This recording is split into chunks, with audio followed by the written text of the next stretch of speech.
The Icons of Real Estate Podcast. Are you ready to learn the proven money-making secrets from top-producing icon agents? Ready to skyrocket your business? This podcast is for you. Tune in every week with your host, Tomasz Fonseca, and find out how to implement proven strategies to 10 times your business. From $3 million to $30 million in just 12 months. Brought to you by the Masters in Real Estate Marketing, Arter SEO. Hello and welcome to the Icons of Real Estate Podcast. I'm your host, Timothy Gaetano, and today I'm joined by a man who keeps on bringing the heat in Alaska. He has over 14 years of experience, and throughout the 14 years, all his clients have been left with a smile. Well, he is here to give us and tell us what his secret is. Well, ladies and gentlemen, I have today Geoff. Geoff, how are you doing, man? Doing good, sir. How are you? I'm good. I'm good. Just before we get into the questions, man, how you feeling, and how was your weekend? I know we had a Super Bowl weekend. How was your weekend, man?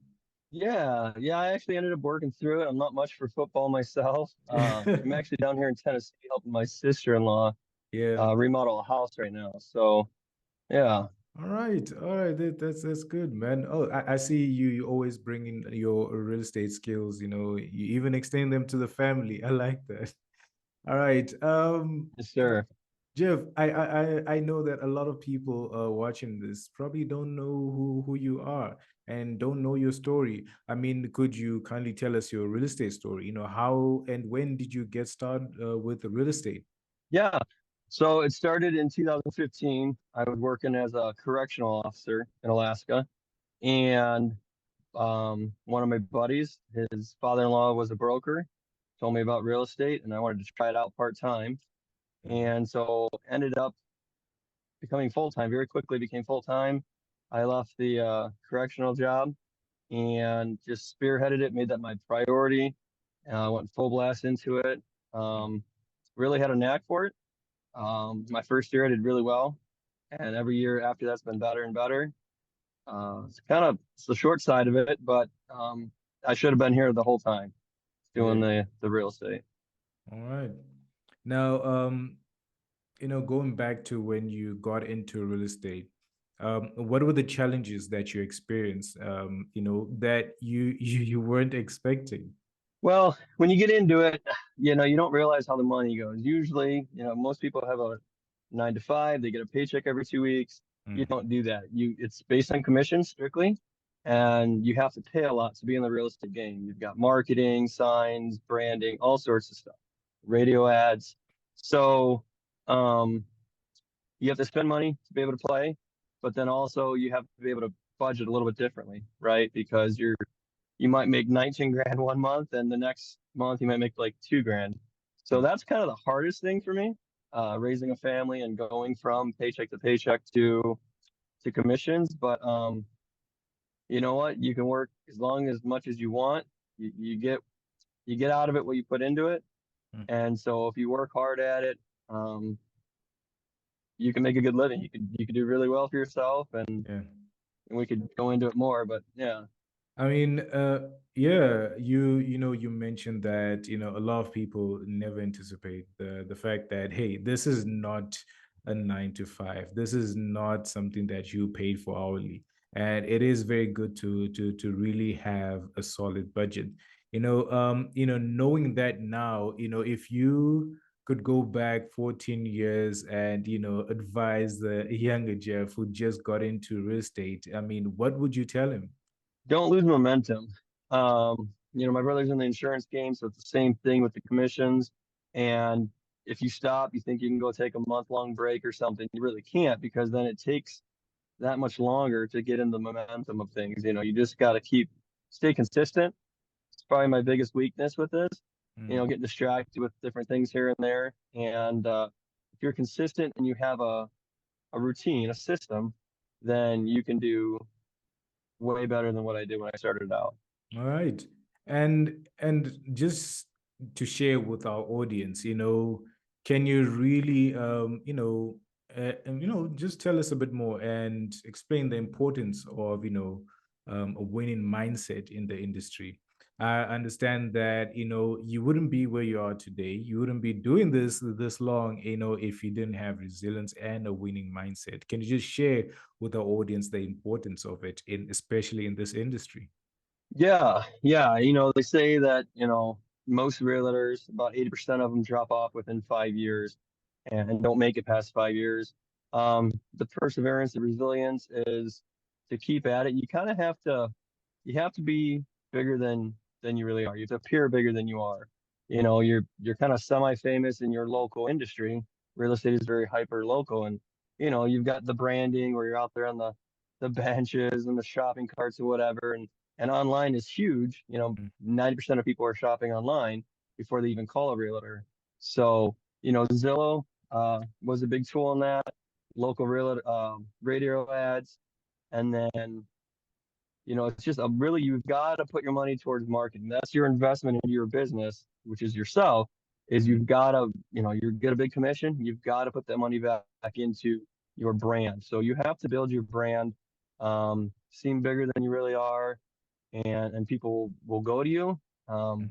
You have to go for about 3 years strong, and you get this rubber band effect where the clients come back to you, or it's the word of mouth. Hey, uncle or auntie is moving. You're called Geoff, and so you're building your brand. You've got your image. You've got your reputation. Of course, you've got to get reviews that are 5 stars where people are happy, Mm. and of course you won't keep everybody happy, but you've really got to invest into that business, and you have to really look at it as a business. This isn't, a lot of people, if they're older and stuff, they're just retired. They're just kind of coasting, and it's something for them to do. But Mm. as a young person, raising a family, not raising a family, you really got to invest money those first 3 to 5 years into all that marketing, and then it'll come back to you. And then you're not working as hard in the branding. You're just Mm. working hard when the clients are coming in. Oh, wow. That is really, really good advice, because I think a lot of real estate agents really don't get to hear that. Someone asks you, how do I get into real estate, and what do I need? What do I do? And you just told, yeah, man, just take a couple of classes. After that, you get your license, and then, go ham with it. But, reality is that it is a business, and you have to treat it like a business, and you have to reinvest into that business. So thank you so much for that, because I know someone out there, was like, hey, as soon as that check comes in, I'm gonna spend it. And a lot of the times, we need to hear exactly what you're telling us right now. Now, I know, like, you've been working as a realtor in Alaska, and a lot of people are just dying to know what the market is like. Can you just care to explain and share that with us? Yeah, so Alaska is a big state. It's our biggest state here in America, Mm. and it's kind of seasonal, right? So Mm. the summer months, spring and summer, are very, very busy. Um, it's just like any other local market. You've got houses, commercial. I do a lot of land myself. A lot of people from out of state. My base clients are people looking to build fishing, hunting cabin, a house, retirement home, and so we do a lot of land. But local market, it's prime from April to September, and then things get cold, and we kind of hibernate up there in Alaska. Mm. Um, it's actually prices are good compared to the rest of the country. I've traveled this last winter. I've been traveling all over the country, just visiting, helping friends, and Alaska's prices are pretty good actually, for apples to apples on houses and or land. Yeah. Um, so yeah, um, it's You, pretty you- good. It's pretty steady. We have a lot of turnover, yeah. because where I live is a bedroom community for a lot of oil and slope workers, fishermen. And so you get people that are coming in and out after 2 or 5 years, they're selling their house and moving on. So the market is really good, for those that are full time and go hard at it. When you said the prices are real good in Alaska, I was about to say, you're gonna have a lot of people calling you after this and saying, Geoff, I need to get a house right now. So hey, man, I hope you're ready for those sleepless nights. So, I mean, with that being said, Geoff, I'm it's ready, man. It's spring's coming, and yeah. yeah, man. Hey, and like I always say, feel free to reach out to Geoff. We do have his, details in the description. So, if you're looking to buy a house, this is the man. This is the man. He just told you where the price is right. So, Geoff, going back to Alaska, you know, I understand that, as much as, you have the best, I would say, I mean, the price is right, but I understand that it's not always sunshine and rainbows. I mean, what are the challenges that you experience being a realtor in Alaska that, you feel like a lot of agents, outside don't get to experience? Well, when I do a lot of like when I'm going and doing showings, a house is a house. Might be high, might be low, but the land is the fun one because that's when you're out with clients showing them anywhere from 1 acre to 600 acres, So I get to go play on ATVs. I'm usually carrying protection of a firearm because we might run into some four-legged creatures out there. So, I get to go out and explore. We've got volcanoes, waterfalls and stuff, and it's really beautiful when I get to show big pieces of land with people because we're out there hiking for most of the day and they want to see what they're getting. They want to see the boundaries. So showing and just living amongst the wildlife. We've got a lot of moose, a lot of bears. It's really exciting. I kind of fell in love with that part of it first, before the commissions, before the money was just getting out, and I kind of got paid to explore Alaska. And I've sold stuff all the way down to Kodiak, which is an island south of me, all the way up to Talkeetna, Palmer. So, like I said, Alaska is a very big state. So 4 or 5 hours in each direction I would cover. And I got to explore a lot of that by helping clients. So that was cool. Uh, I think at this point, you are definitely setting us on moving to Alaska because I don't think there's a downside to moving there. I don't think there's a downside to buying a house there. Like you said, it's amazing. And I don't think there's a reason for anyone not to actually reach out and, explore and see what it's like. Now, Geoff, on this podcast, we always like to, give tips and, help real estate agents that are getting into the market. I want to know from you, you have over 14 years of experience.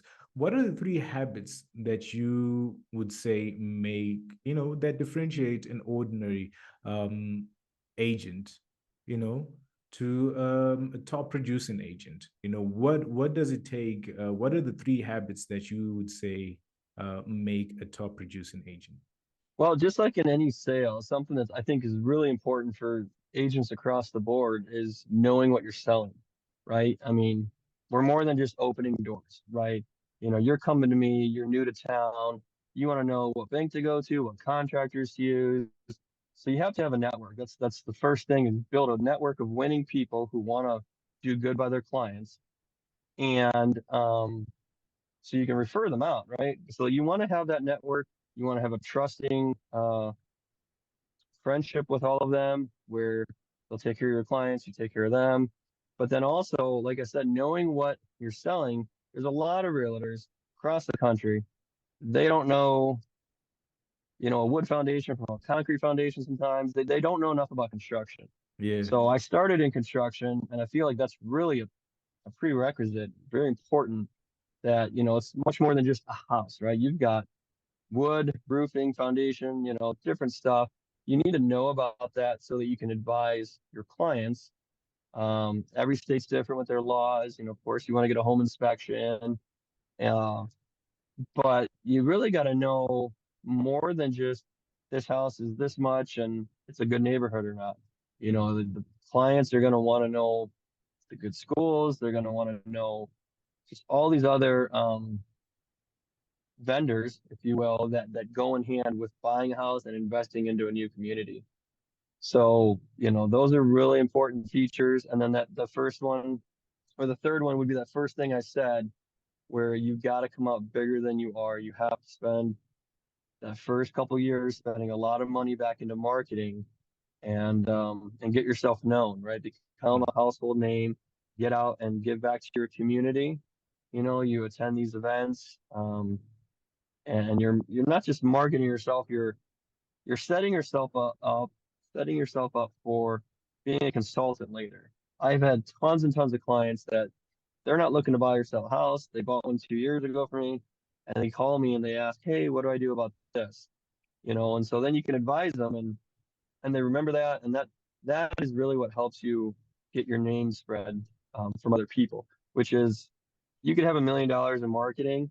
If people don't remember your name or know that you have a good name, a good reputation for helping clients, it doesn't matter how much money you spend on marketing, right? They're gonna go to people that they're referred to. So that's that would help you out as a new agent. So you got to kind of have a little bit of coin when you start out, where you got to invest those first few commissions and um and get that business going for yourself. All right. Well, I think you've heard it all.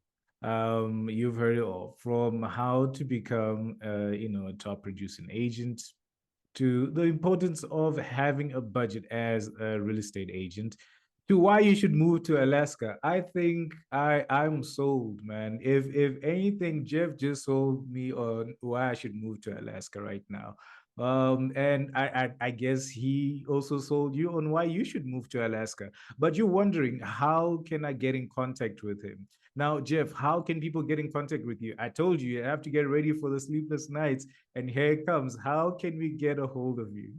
So I got the two easiest ways. My phone call. It's one thing. I don't like agents that don't answer the phone. I like to answer the phone for clients and agents. Yeah. So you can get a hold of me at 907-690-4363, or you can email me at jeffknuth@yahoo.com. I don't know if you can put that in the description there, but it's pretty public information. And yeah, get a hold of me. You know, there's a lot of TV shows out there. They're made for entertainment, but Alaska is gorgeous. It's beautiful. It's got a really, really good cost of living when you look at taxes and cost of everything, cost of housing. It's got a lot to offer. I've been there 11 years. I'm not originally from there. I married a beautiful woman who was from there, and I moved there for her. But yeah, it's been a really great place to live. Oh, wow. I definitely think that it's a beautiful place. And before we let you go, I would like you to give us the top three reasons why you should move to Alaska. I know we've heard some of them, but I just want you to just put it out there. Top three reasons why you should move to Alaska, why you should buy property in Alaska. Let's go. Okay, so the tourism, the fishing. Fishing is phenomenal. It's world famous. Yeah. The sights, the mountains, the rivers, the wildlife. So you're going there for the views, right? Yeah. The outdoors. And the third, I really would say, like I said, I've traveled the whole country, and cost of living is really good. I mean, it balances out. It's actually better. We've got really low taxes, really low cost of living, and you know, you get away from the rat race, right? You get away from all the crazy busyness of life, the cities and stuff, and you're out in the beautiful country. And that's why we stayed. You know, I didn't go there for those reasons, but that's what I grabbed onto. And that's the reasons I tell people. That's why I would stay. All right. Well, ladies and gentlemen, you've heard it. You've heard it yourself. And look, if you feel like, hey, I really want to go there. I really want to buy property there. Geoff has given us his details, and they are in the description. So click on those details, reach out to him, give him a call. And he is here. 11 years of being in an area can really teach you a lot, and has made him the expert that he is. And that's the reason why we have him here today. Now, Geoff, thank you so much. I know you have a busy day ahead of you, and as a true, I would say, real estate agent, and a person that knows a lot about construction, I know you have a lot of work to get to right now. So we would like to thank you so much for taking the time to give us this valuable information. And I really feel like we just didn't have enough time. Otherwise, we would have had you for an hour of you just getting to educate us a bit more. But thank you so much. And if you are listening to the podcast and you made it this far, thank you for tuning in. And from me and Geoff, hey, cheers. All right. Thank you, Timothy.